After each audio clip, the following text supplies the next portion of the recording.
এতিয়া আমি বৰ্তমান আহি পালোঁ ৰক গাৰ্ডেনত। তেতিয়াহ'লে লেটছ ৰক।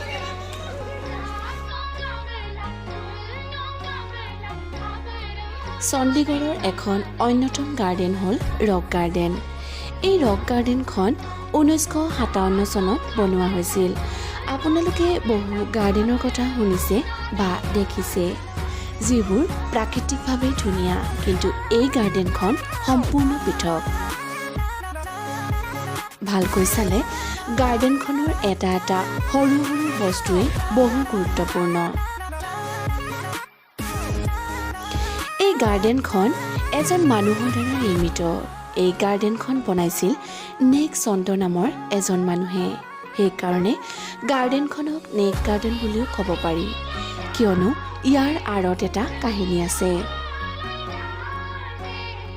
তেওঁ এই গাৰ্ডেনখন বনাবলৈ বহু কষ্ট আৰু প্ৰত্যাহ্বানৰ সন্মুখীন হ'ব লগা হৈছিল।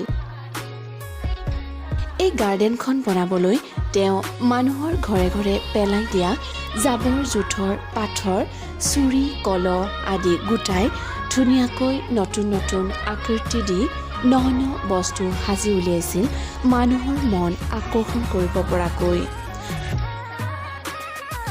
1902 চনত এই জেগাডোখৰ এনেকুৱা এডোখৰ জেগা বুলি ভবা হৈছিল, যিডোখৰ জেগাত একোৱে কৰিব নোৱাৰি, কিন্তু নেক চন্দজীয়ে 18 বছৰ এই জেগাডোখৰত কোনেও গম নোপোৱাকৈ কাম কৰি আছিল।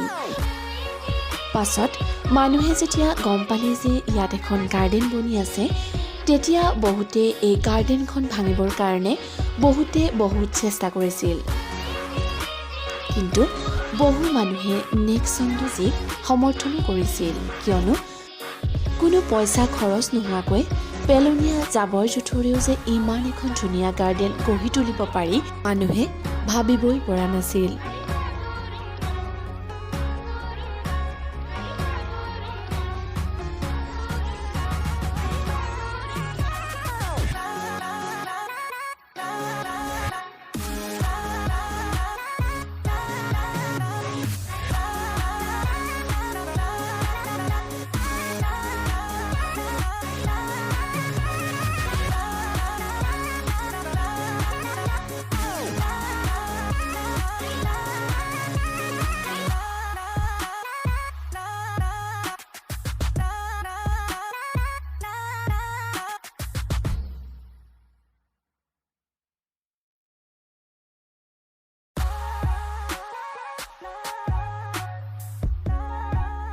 নেক চন্দজীয়ে তেওঁৰ জীৱনকালত চণ্ডীগড়বাসীৰ বাবে এই ধুনীয়া উপহাৰটি দি থৈ গ'ল।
ৰক কৰিলোঁ।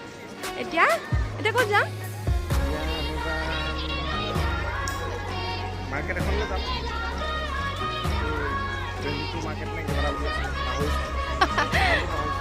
তাৰ পাছতে আমি ৰাতি যাম মানালী।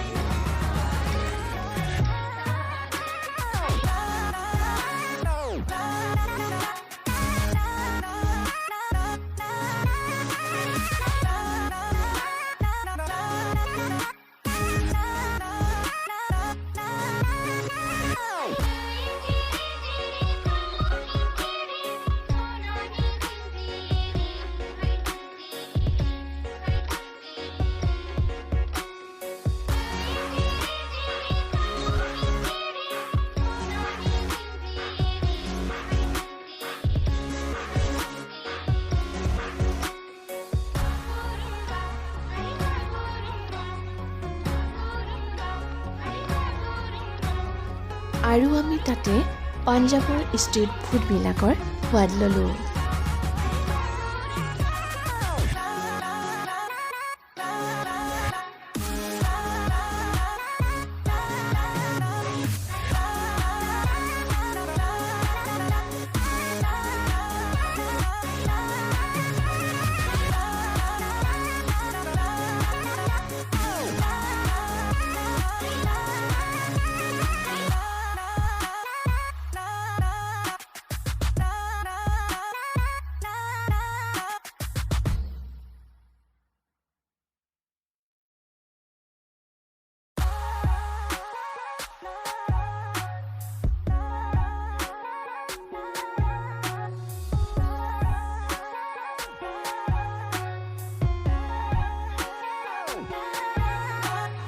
এই গাৰ্ডেনখনৰ নাম হৈছে ৰোজ গাৰ্ডেন। 1967 চনত চণ্ডীগড়ৰ first chief commissioner doctor MS ৰান্ধাৱত দেৱে এই গাৰ্ডেনখন সাজি উলিয়াইছিল। এই গাৰ্ডেনখনত বিভিন্ন ৰঙৰ গোলাপৰ ফুলেৰে আৱৰি থাকে। আমি যিহেতু ডিচেম্বৰ মাহত গৈছোঁ, সেইকাৰণে গোলাপৰ ফুলবিলাক ইমানকৈ ফুলি থকা নাই। আৰু যেতিয়া গোলাপৰ ছিজন হয়, তেতিয়া বিভিন্ন ৰঙৰ গোলাপৰ ফুলেৰে বাগিচাখন মুখৰিত হৈ থাকে।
চাওক, আমাৰ পাঞ্জাবী থালি আহি পালে আৰু সঁচাকৈ বহুত ধুনীয়া।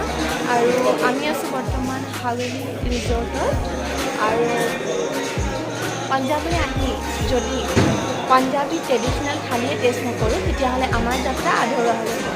তেতিয়াহ'লে খাওঁ আহক।